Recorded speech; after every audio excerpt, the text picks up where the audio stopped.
What's going on, traders? Andrew O'Connell with Pristine Capital coming at you with yet another market recap video. It is May 19th, 2021. Please do me a huge favor. Click the like button on this video and please subscribe to my channel if you enjoy this content, and I will continue to make it for you. Today, we're going to talk about the price action, the indices. We had a crazy Bitcoin crash. There was a lot of madness in the markets today. We're going to go under the hood and we'll check out our sectors and style factors. We'll go through my trades for the day. And then last but not least, we're going to wrap up some options order flow. Before we jump into that, quick risk disclaimer, nothing in this video should be construed as investment advice or recommendations. Please follow your own trading plan and your own risk parameters. And last but certainly not least, do not YOLO your entire account into any one of my trades, especially cryptocurrency trades. All right, let's jump in here. All right, yeah, it's been an interesting day. Now I'm feeling like a little bit loopy. Let's whoa. All right, here we go. Let's take a look here. Alrighty. So this is Facebook. Let's check out the S&P 500 and check out this stick save close that we had in the market today. This is absolutely ridiculous. But in a good way, because I'm net long the market. But so we had this morning, I must say, this morning definitely caught me by surprise. I mean, it's not like I'm over here like predicting every next move of the markets. That's certainly not what I'm trying to do. But there are some days where you're like, whoa, what just happened here? And so I woke up, I checked the markets. Last night, the S&P 500 was maybe down like 0.15%, really benign. Then this morning I checked and it's down like 1.2%. I was like, what? So we pretty much opened up right at this 50-day moving average. And every day, I do a pre-market webinar with Pristine Capital members, and we just talk about like what's going on in the market, setups for the day, that sort of stuff. And really what I was conveying is like, this is kind of like a weird trade location to open up at, because it's not really a good entry to take new shorts when you're opening up right at a key moving average. But it's also, you don't know if we're just going to slip into the abyss, so it's not really an ideal place to take longs either. So for that reason today, my goal was really to just try not to make a million decisions today. Make sure I'm getting off the desk, that sort of stuff, and just kind of like keep it together, really. So we had S&P 500 close down 0.26%. We had the NASDAQ QQQ finish up 0.11%. We had the IWM small caps finish down 0.77%. And we had the Dow Jones close down 0.49%. So we ended up auctioning lower. We were slipping below this 50-day simple moving average.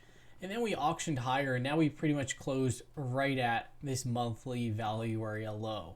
So when we look at the context here, we've had a lot of chop, a lot of volatility, and really, we're just stuck in the same range that we've been in since April, doing a whole lot of nothing.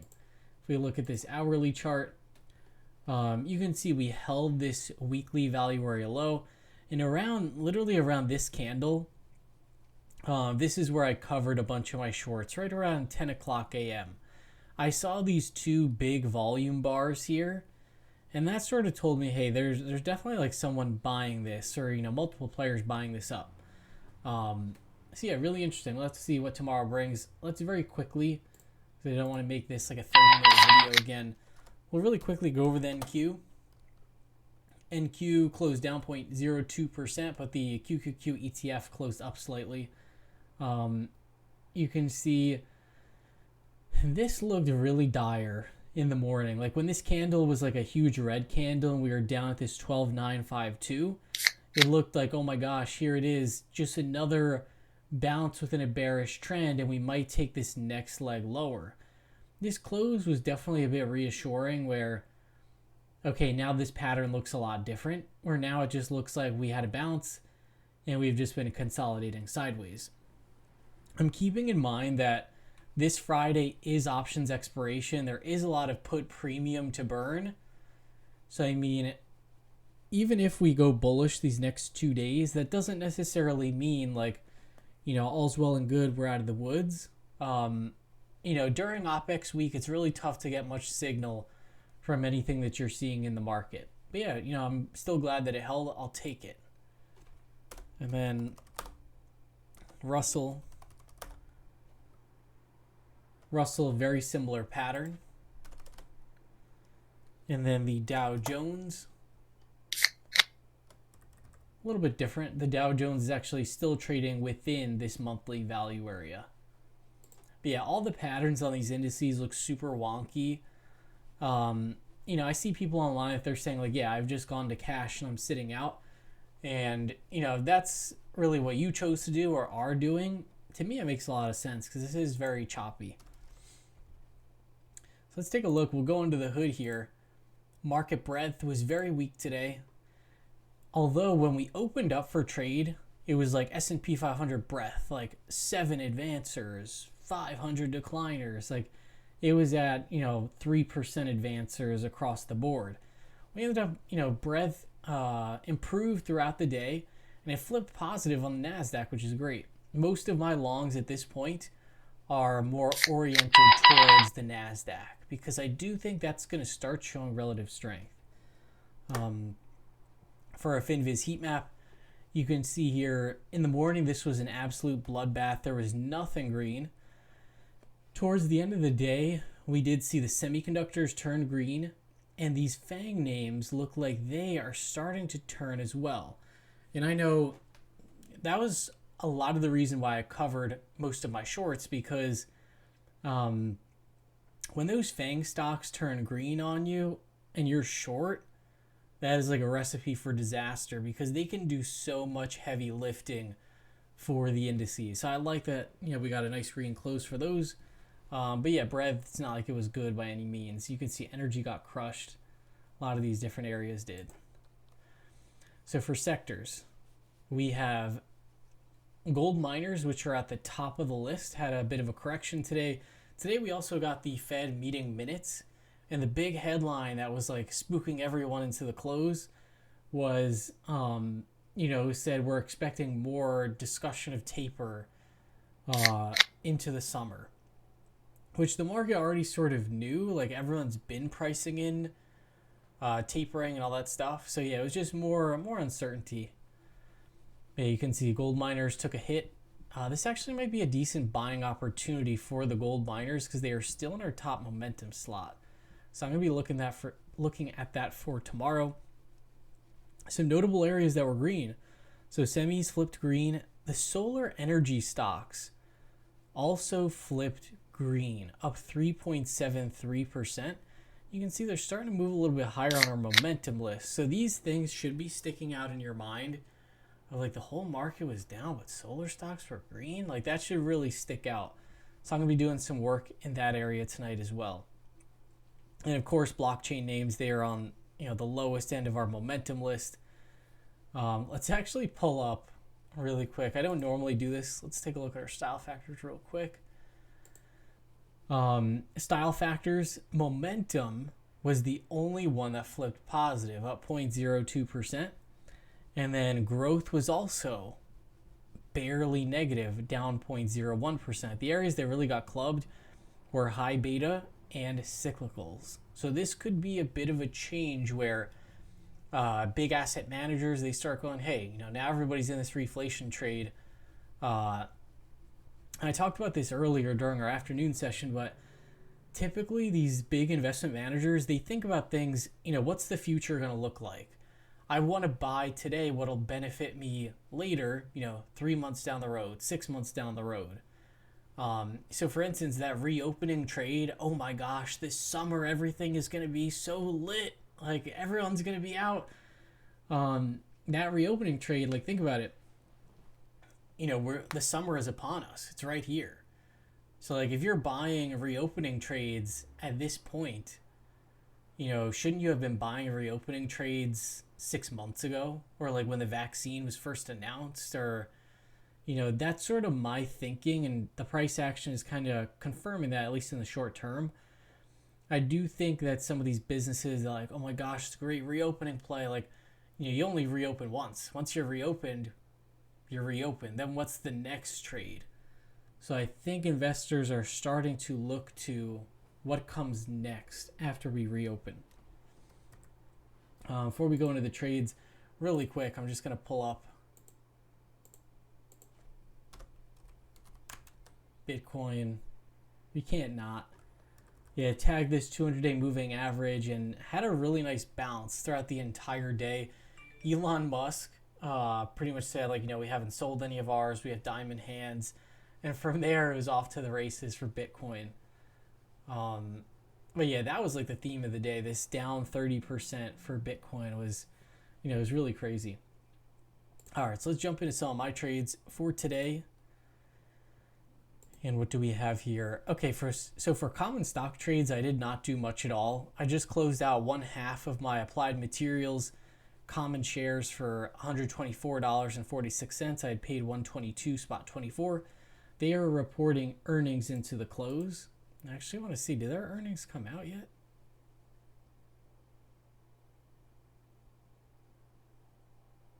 Watch, I'm going to check and it's going to be like, oh my gosh, they whiffed their earnings. Let's see. Where is it? Oh, there it is. Okay, let's see if they reported. Yeah, I don't see anything yet. So maybe I have the date wrong, or maybe it's just coming out a little bit later. But regardless, yeah, I trimmed up 1/2 of my Applied Materials. And then what else did I do here? I did do a fair amount of options trading. Yeah, this is the same thing. So I closed out. I had some S&P 500 July 413 strike puts. I closed those out for $15.41. I had paid $11.25. So those really came in handy. And I did that at 10:53 a.m. 10:53 a.m.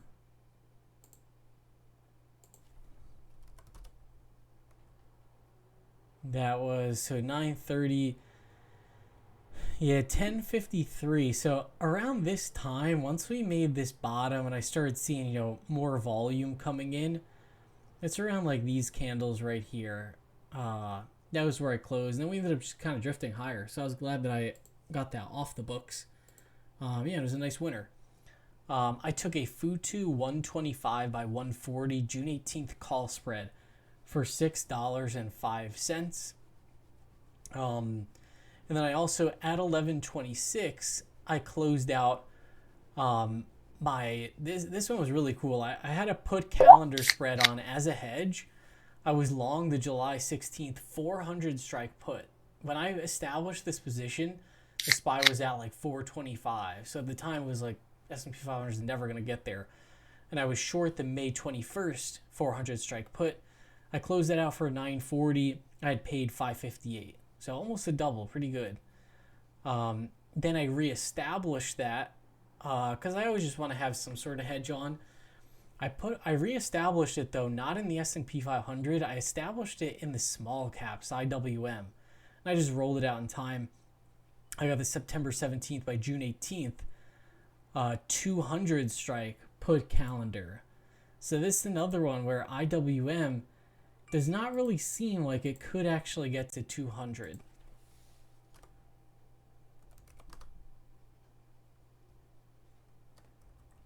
So IWM here, 200 is like all the way down here. And, that would be a little bit of a retrace from this breakout that we had at the beginning of the year. I do think that once we get past this reopening, there's a chance that these small caps could get a little bit weaker. So yeah, I'm long that as a hedge. And then what else here? Yeah, and then I got long some TLT July 16th 135 strike puts. That's really in case, we run into any issues with the yield curve. And when the Fed starts tapering, does the curve start to steepen? I think the Fed, they're going to be pretty hell-bent on making sure that the curve stays intact. But what happens if there's a policy mistake or, they signal they're going to tighten and the bond market goes crazy like it did in 2018? So yeah, I established that position as a hedge also. And then, yeah, so the only long that I took here was this Futu call spread. Futu looks very interesting to me here. So Chinese equity, I noticed that the Asian equity started to move a little bit today. This name, they reported very strong earnings, and a move from 125 to 140, that would really just be a trip back to this monthly value area low. One thing that I pointed out is Futu, this was a fantastic asset. Look at the run that it had in January. Absolutely stellar. From about $50, or even lower than that, from about like $40 all the way to 180. This thing really, quadrupled. Since then, Chinese equities have been in a really bad downtrend. And Futu has really just, for the most part, been in a sideways trend. So look at this chart compared to K-Web. Look at this K-Web chart. It looks terrible. It looks, the shape is totally different. So what that is telling me is I'm seeing some green candles here in this K-Web. I think if the K-Web starts to actually perform, and it's not like these Chinese companies, they're not going to go to zero. These companies are, pretty fantastic. Really, this big decline started when the Chinese government said they were going to tighten up monetary policy. So they've already kind of like taken their medicine. If those names start to rise as a group, I think Futu will likely be a leader out of that group. So if we look at like the weekly chart, you can see it's done a whole lot of nothing, really just consolidating. So we'll see, if we can get any sort of push in Futu. That one, yeah, really interesting to me. And that about does it for my trades. Let's pull up some options order flow here. Let's take a look at what we got.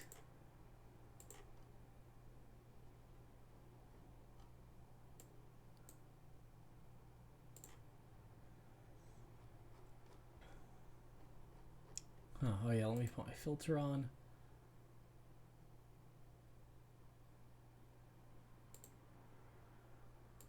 I'll filter out for $1 million and up, because really the large orders are what move the market. You can see here a lot of hedges going up.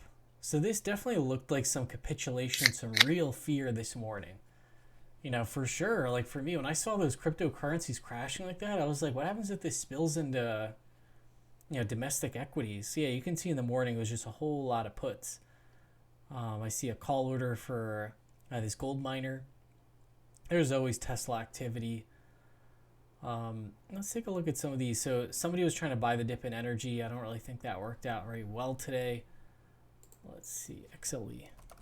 Maybe it did. Maybe I'm wrong. Yeah, so it did just pull back to the 20-day. Maybe this continues to rip higher. But I think the solar energy stocks are becoming a bit more interesting. Then we had someone buying the dip in MasterCard. MasterCard put in a very nice green candle. That one looks interesting. And then I see a Facebook call buyer. I'm currently long Facebook calls. And Facebook looks pretty fantastic today. So this player bought, what they buy, the May calls. I'm long July calls with a 310 strike. Let's see Facebook. Yeah, and Facebook, look at that. So it was down here at 3:05 in the morning, just put in an awesome green candle. The market was that weak and this thing couldn't stay down. That to me, I think with, a high degree of conviction, as high as my conviction ever gets, I'm not really like a conviction person unless I, have really done the fundamental work. But this setup looks pretty fantastic to at least get a run to 320. So that's what I'm looking for within the next couple weeks. We'll see what happens. And then, yeah, just see more hedges going up throughout the day. Let's see this. I believe this is T-Mobile. Oh, AT&T. Yeah, this looks horrible. Yeah, maybe it bottomed. Who knows? But yeah, terrible. That about does it for our options order flow. And that about does it for this market recap video. Hope y'all had an awesome trading day, and I will see you all tomorrow.